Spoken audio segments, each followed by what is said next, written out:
One time, the CIA actually faked vampire attacks just to scare communists. I am not joking about this. I'll joke about a lot of things, but I'm not joking about this. Thank you, Typing Ape, for dropping this suggestion in my Patreon. I really appreciate it. This was a great rabbit hole to go down, especially for Halloween, the month of October. Now, this particular CIA operation occurred during the height of CIA scheming, which is the 1950s. Now, I wish it stayed at simple scheming, but like much of what the CIA does, this turned gruesome and bloody and a little evil and a little weird. So watch out for that part. If you laugh at that part, you really are cold-blooded, just like the CIA in the 1950s.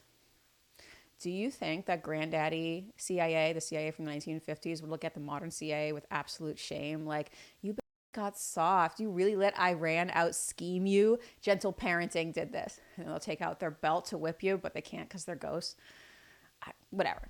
There's a ridiculous tangent there. Anyway, history. First, history. Now, our story takes place in the Philippines, which is a nation consisting of a lot of islands. It used to be a Spanish colony, and the United States actually gained that colony during the Spanish-American War in 1898, which is strange because we're not supposed to be colonialists. We're not supposed to be colonizers. It's kind of a part of our creed. And I remember reading about this in AP history thinking like, we did what now? What? Then we fought the Philippine-American War from 1899 to 1902, and that was really brutal. U.S. tactics were horrendous. Like, you have to do a double take when you're reading about this stuff because it's not on brand for the United States. We're talking 200,000 or more Filipino civilians dead, 20,000 dead soldiers or more, to 4,000 dead United States soldiers. And the United States continued to occupy the Philippines until 1946, although the Japanese did occupy it during the Second World War, and the U.S. had to retake it from them. They retook it from them like Team America style, of course. And the poor people of the Philippines, because they suffered tremendously during that war. And it was largely because the United States was occupying them. Now, I will say this, the Japanese were horrendous. They were horrible to everyone in that region. So who knows, maybe it would have been as bad if the United States was never occupying them. The other Asian nations certainly weren't going on a picnic lunch from 1941 to 1945. But also, all of these short documentaries, these series on the History Channel about World War II in the Pacific start with the Philippine island. So it became the battlegrounds between the United States and Japan. It was really, really sad. Now, the Philippines gained their independence in 1946, and they became a U.S. ally. But the CIA was definitely still running psyops against the communists. Just because you're a U.S. ally and you're independent, it does not mean the CIA has stopped running psyops. Always keep that in mind. Especially not in the 1950s. Not now either, but nevertheless, the Philippines was an active playing field during the Cold War, which was a global war between Western democracy and capitalism that was under the United States, primarily under the United States and Europe, and the authoritarian communism, which was under the Soviet Union. And the Cold War, that lasted from 1946 to about 1991, the fall of the Soviet Union. And we see a lot of deaths happening during the Cold War via these proxy wars, especially in Southeast Asia. Okay, so when you look at this vampire incident psyop, you're like, well, that's better than Vietnam, so I guess it's good. In that way, it's a CIA comedy rather than a CIA tragedy, but that doesn't mean that nobody was drained of their blood. I think less than a dozen people drained of their blood and left hanging Predator style technically counts as a CIA comedy. And really, it's only a handful here, maybe not even, so this is basically CIA for kids. Seriously. So that's what you need to know about the Philippines history. What is our history in the Philippines? It's basically being imperialist heads. Old school European imperialists, everything that we fought against, heads. And I don't want to hear any complaints at all about Filipino immigrants ever. Not from Donald Trump, not from anyone. They all get a pass after what we did over there. Anyway, That's the history. On to our story. Now, the vampire is the closest relative to this creature. It's called the Aswang, and it's not exactly a vampire. I'll be referencing a few articles. This particular article is from How Stuff Works. There's another article from How Stuff Works and other sources that I'll put on the screen so you can follow along. Now, unlike vampires, they suck more than just blood. The Aswang suck more than just blood, but it's very similar to our understanding of vampires. While stories differ from region to region, many Aswang are believed to prey on pregnant women, unborn fetuses, small children, and even murdered men. That varying region to region will come up later in our story. It is very important to note that. Often described as having bloodshot eyes and a ghastly appetite, the Aswang is believed to use a proboscis-like tongue to suck the blood of its victims, particularly targeting young and helpless prey. Some tales describe them sneaking into homes to reach a pregnant woman and feast on her unborn child. Nasty work, these things. At the same time, the Aswang is sometimes portrayed as a tragic figure, someone who became a monster due to a curse or divine punishment. The creature's association with the devil, sin, and the supernatural makes it a stand-in for moral and religious lessons passed down through generations of Filipinos. So this is really a fascinating legend on its own, very good for horror movies, and it is still active in Filipino culture. It is, or is especially a strong myth in regions that used to be Hindu before Spanish colonization. And people took this stuff very seriously, and there have even been mobs that attacked alleged Aswang, who, according to legend, can appear as regular people during the day. And we might see this similar to witch hunts that used to happen in Europe and the United States. Now, how did the CIA exploit this? Now, in 1950, when our story begins, the U.S. is backing a regime that is in a prolonged conflict with these communist rebels called the Hook, spelled H-U-K, the Hook.